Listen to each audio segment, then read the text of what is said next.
Section 7-2 is on exponential growth and decay. And the objective of this section is to be able to write and solve a differential equation and use the solution as a mathematical model to make predictions. And we've worked a little bit with differential equations prior to this, but we're going to learn a new technique here for how we can actually solve these.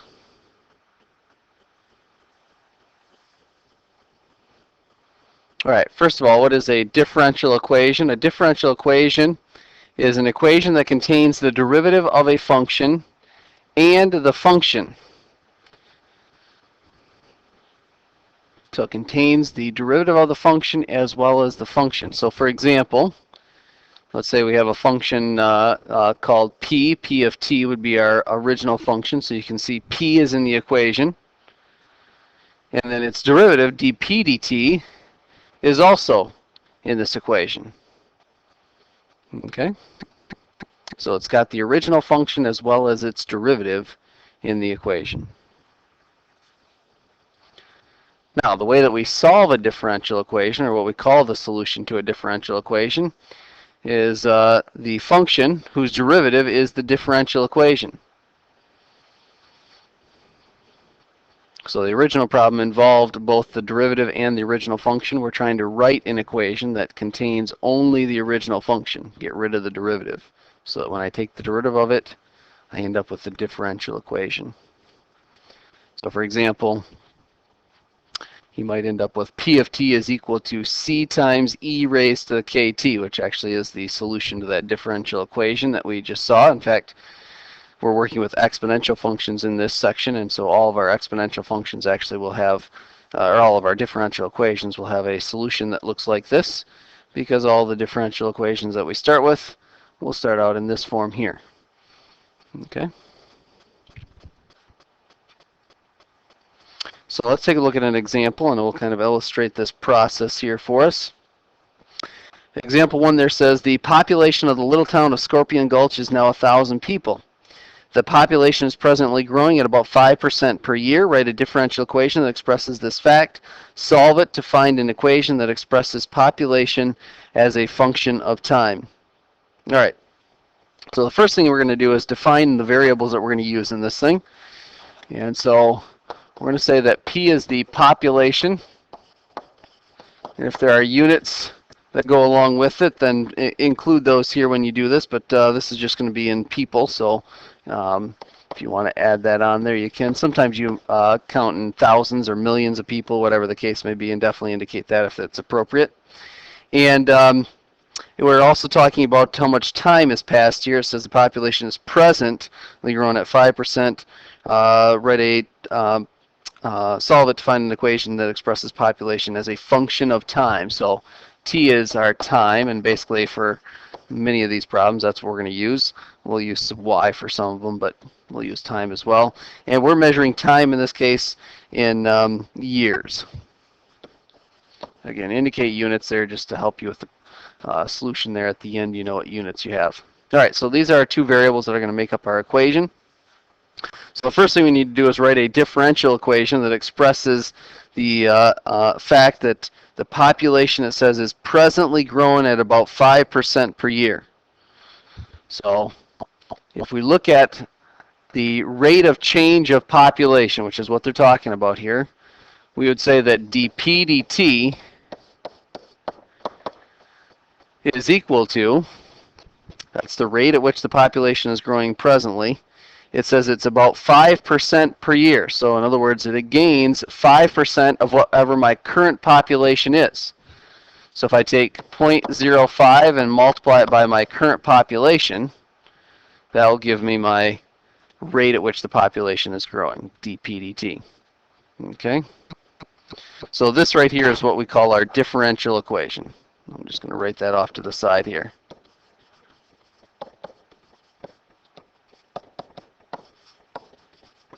And this, of course, is what we're trying to solve. Find the solution to this differential equation. All right, so the technique that we're going to use here is actually called separation of variables. And separation of variables is pretty straightforward. When we talk about separation of variables, we're just simply saying separate the variables onto opposite sides of the equation. I have p's and I have t's in this equation. Some of them are dp's and some of them are dt's, but we want to separate them. Get all the p's on one side and all the t's on the other side. So we're going to take and divide by p, so that I end up with dp divided by p over on the left side. And I'm going to multiply by dt, so I end up with the 0.05 dt over on the right side. Separation of variables. In fact, I'm going to go put that over here on the right-hand side here. Separation of variables. This is the technique we're going to work with throughout this chapter, is the separation of variables technique for solving differential equations. All right. Once I have this set up, so I've separated the variables, I'm ready to use integration to solve this problem. If you recall, when we were finding area or even volume problems, we set up differential equations where we had a differential dv on one side and our other differential dx or dy on the other side. And the way we solved that differential equation was through integration. That's the same technique we're going to use here. We're going to integrate, find the antiderivative, that is, both sides of this equation.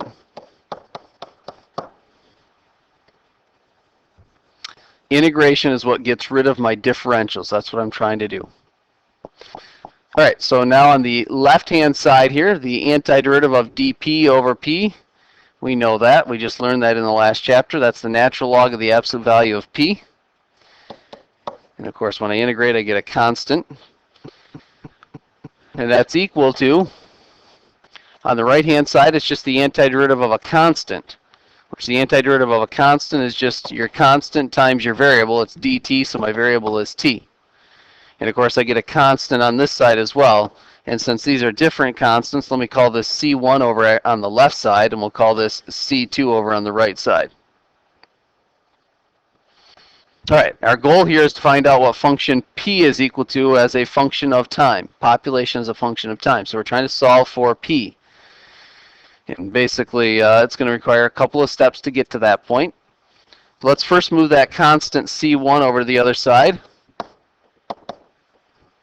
So when I subtract c1, I'm going to end up with 0.05 t plus c2 minus c1.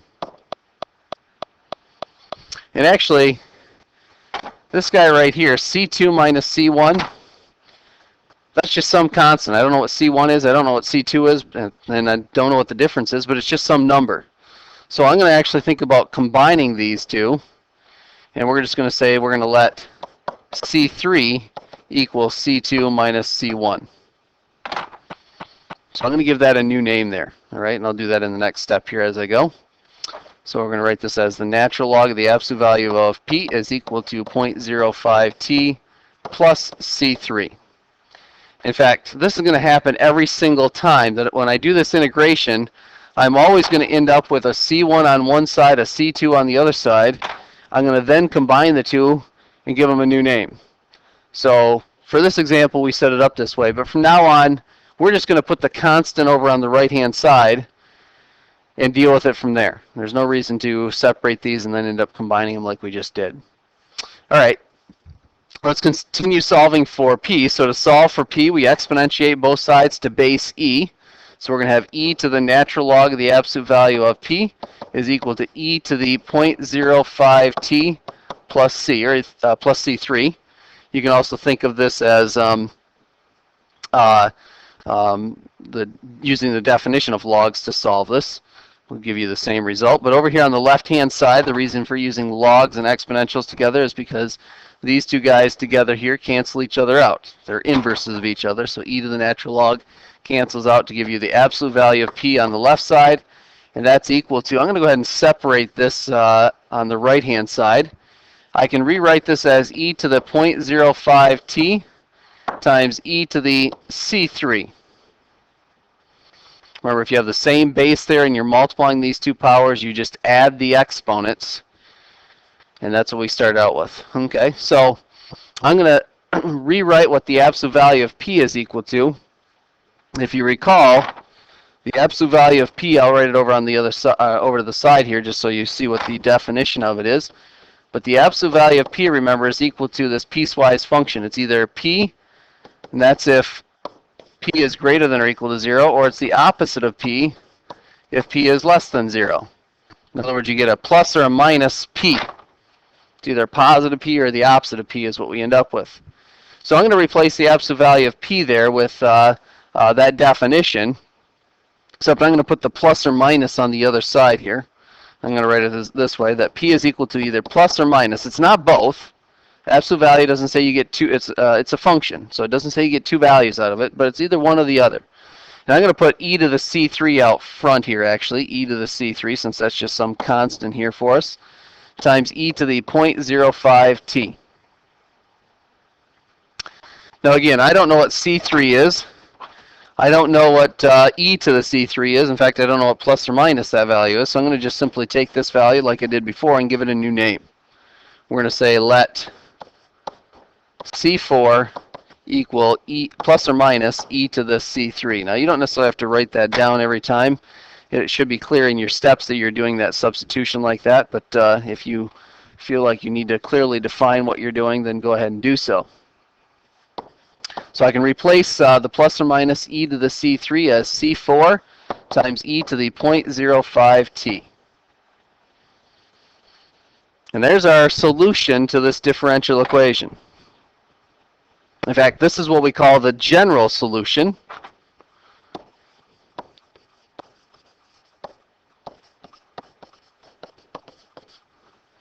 To our differential equation. We call it a general solution because of the fact that it still has this unknown c4, just some constant that I don't know, times e to the 0.05t. The question is, what is that value of c sub 4? Well, they have to give you more information in order for you to find that.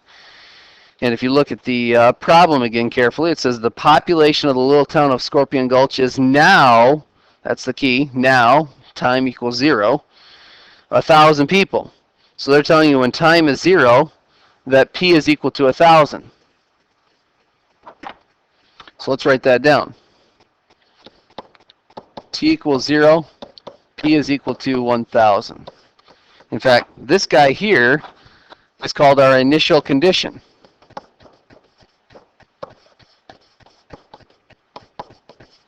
When you have an initial condition, you can find out this value of C. So let's just plug in this value they gave us into this function for P. So we'll have 1,000 is equal to C sub 4 times e to the 0.05 times 0, which of course e to the 0 is 1.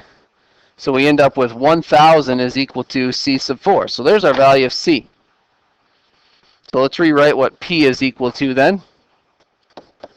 Just coming down from above here. P is equal to, instead of C sub 4, it's 1,000 times e to the 0.05 t. And that right there is what we call our particular solution, actually.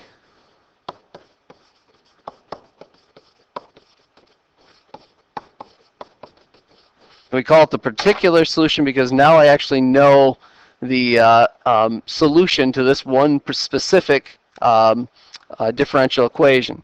Based on that initial condition, I'm able to come up there with the particular solution. All right. Now this one didn't ask us to do any more with it. That just is the end of the example. We'll look at one here that has a little more to it. So terms to know there, first of all, separation of variables is the technique that we're using there. The very beginning when we moved all the t's on one side and all the p's on the other, that's the separation of variables. General solution, that's the solution that involved that value of c. Whether it was C1, C2, C3, it doesn't matter what C it is. It's got some constant of integration there. That's where that C came about, because we added C. And so we don't know what C is, so we call it a general solution. If you're given an initial condition, like they told us when time is 0, the population was 1,000, we can use that as our initial condition to help us come up with the particular solution. Okay? So know those terms there, be able to describe those. That will help you in your solution of these problems as well, because of the fact that they'll kind of give you those hints along the way as to whether or not you're finding a particular solution or a general solution, and give you initial conditions and so forth. All right. Let's look at one more example here. It says, this is the punctured tire problem. It says, you just ran over a nail. As air leaks out of your tire, the rate of change of the air pressure inside the tire is directly proportional to that pressure. Now, right in there was a differential equation they described for you. Just like in example 1, we saw that they didn't give us an equation to start off with. They gave us a verbal description of that, and you had to pull out the, or figure out the differential equation from that. Same is true here with this example. The differential equation is in the last sentence there. It says, as the air leaks out of your tire, the rate of change of air pressure, there's the rate, that's our differential, or that'll involve our differentials. It's directly proportional to that pressure. Okay, so let's first write down what exactly we're going to use for our variables, and let's use P as our pressure. And that's going to be measured in, looks like from part A they're going to measure it in PSI, so I'll just note that. And T is our time. And again, from part A there, it looks like they're measuring that in minutes. So we'll mark that down as well.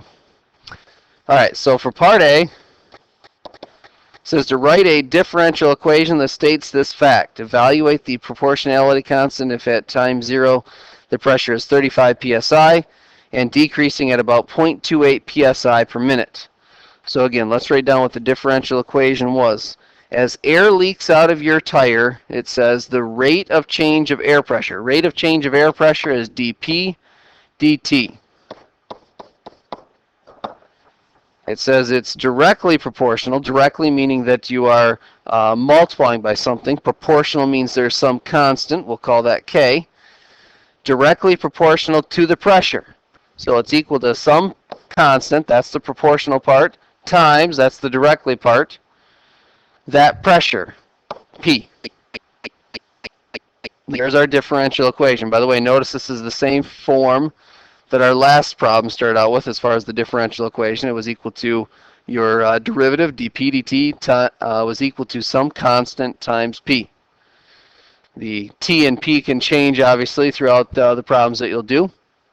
But because these are exponential functions that we're going to end up with, like we saw in example 1, these are all going to start out with the same form here.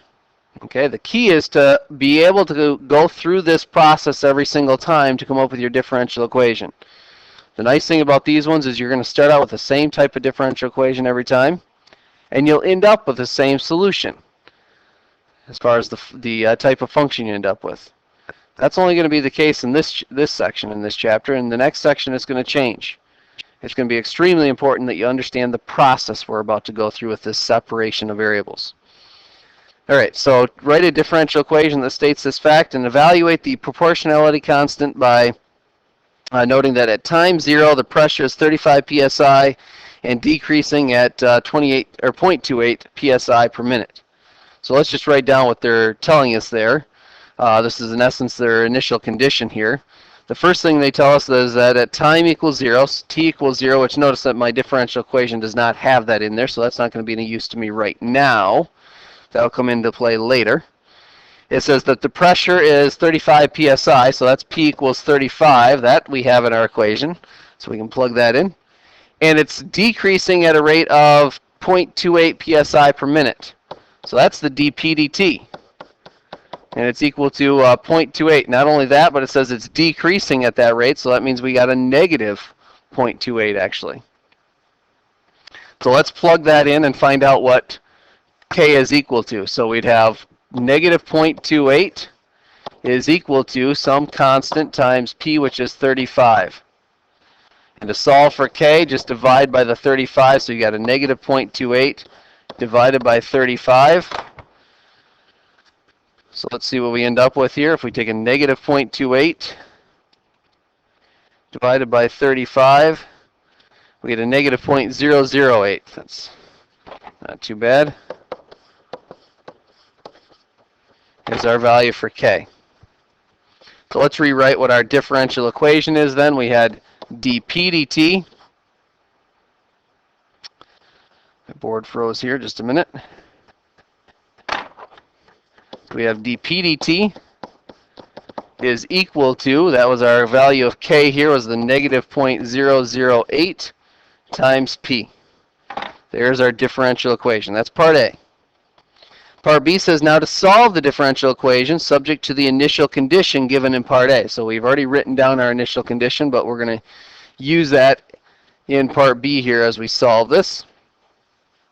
So for part B, remember our technique here that we use is what's called separation of variables. The name describes the process really. I want to put all the p's on one side and all the t's on the other side. And I have to do that by either multiplying or dividing by values to do that. So I'm going to divide by p. So I end up with dp over p on the left side, and I'm going to multiply by dt to get a negative 0.008 dt on the right side. There's my separation of variables.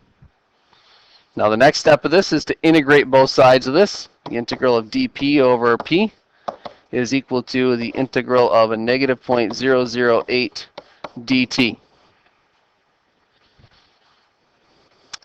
All right, on the left side, this is the function we were introduced to in the last chapter. The antiderivative of dp over p, or 1 over p dp, however you want to think of that, is the natural log of the absolute value of p. And again, normally there's a plus c we would put here, but I'm going to just slide those all together on the right-hand side. And the reason why I'm putting them on the right-hand side is because I want to eventually get p by itself. So don't put any more stuff over here with p. That's also the reason why I'm not moving that constant, the negative 0.008. I didn't divide by it and move it over here. I didn't do that in the last problem either, because I eventually want to have p by itself, so there's no reason to move more stuff over here on the left. On the right side, we have negative 0.008 times t plus c. Again, that c there contains not only the constant of integration from the left side, but also the right side there. All right, the next step of this, to solve for p, exponentiate both sides to base e. I'll go ahead and write it out here again for you. You don't necessarily have to write this out every time this way, but I'll do that if you struggle with combining steps, and certainly write it out each time. Again, the nice thing about this, exponentiating both sides to base e, the e to the natural log cancels out. We get the absolute value of p is equal to, I'm going to go ahead and separate this as e to the negative 0.008t times e to the c. And I'm going to use the same little definition that we did for absolute value to rewrite this. That this means that p is equal to plus or minus, and I'm going to put the e to the c out front, times e to the negative 0.008t. And just like I did before, this guy right here is just some constant. I don't know what c is, I don't know what e to the c is, and I don't know what plus or minus. It's not both, by the way, it's just one or the other, remember. But I don't know what that's equal to, so we can just give it a new name here. We'll call it c1. So we have p is equal to c1 times e to the negative 0.008t. By the way, you'll notice that I didn't say that we're going to let c1 equal that value. You don't need to do that like I did in the first example. I was just doing that so you understood our process there. We can just rename it as we go. All right. The last part of this one said to solve the differential equation subject to the initial condition. So if you recall, our initial condition said in part A that when time is equal to 0, our pressure was equal to 35 psi. They also told us dp dt, which we're not going to use obviously in this part of it, but it was equal to a negative 0.28. I'll go ahead and write all that down again. We'll use that initial condition to help us find out c1.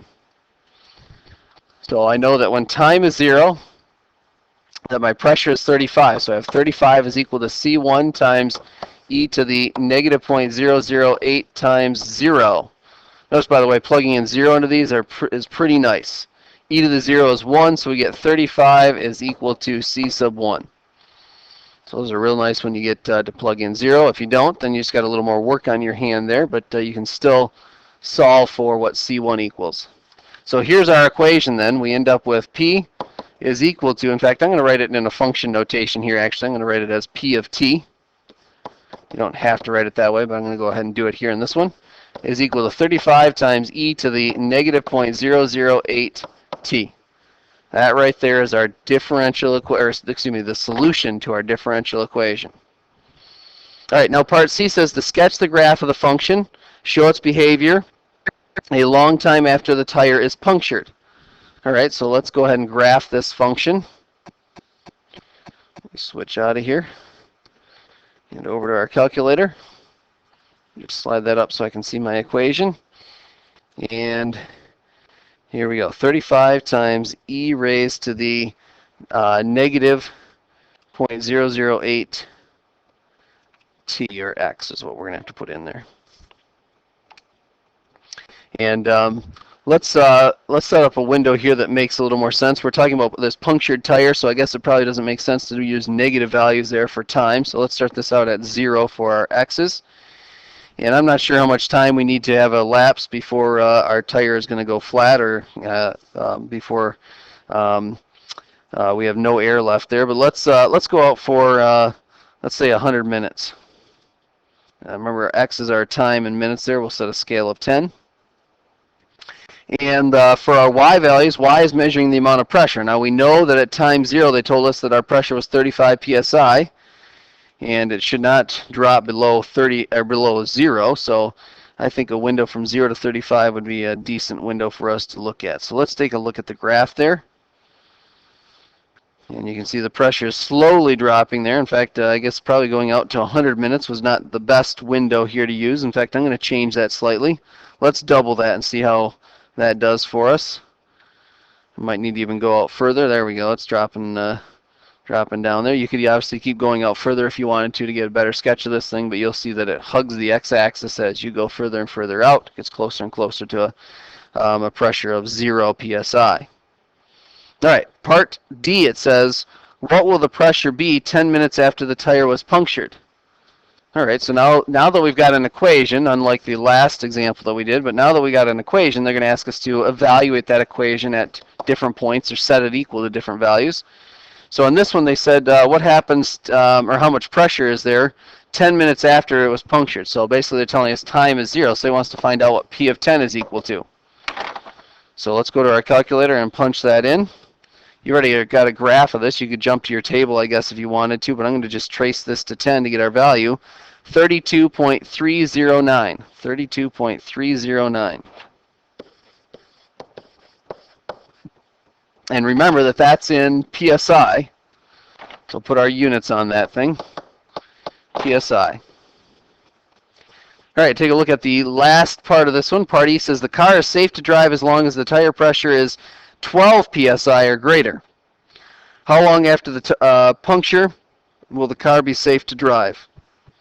So for part E, now they want to give us a pressure and ask us for the time. How much time will it take for that to happen? So they're telling us that P of T is equal to 12 psi, and they want us to solve for T. Now, you can solve that thing algebraically if you want to. Since I have it in my calculator, I'm going to just do it numerically. It's not too bad to solve it algebraically if you want to, but all I'm going to do is graph the line y equals 12 along with this.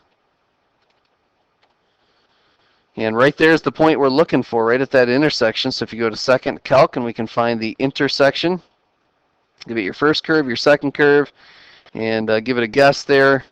And you get 133.805. 133.805.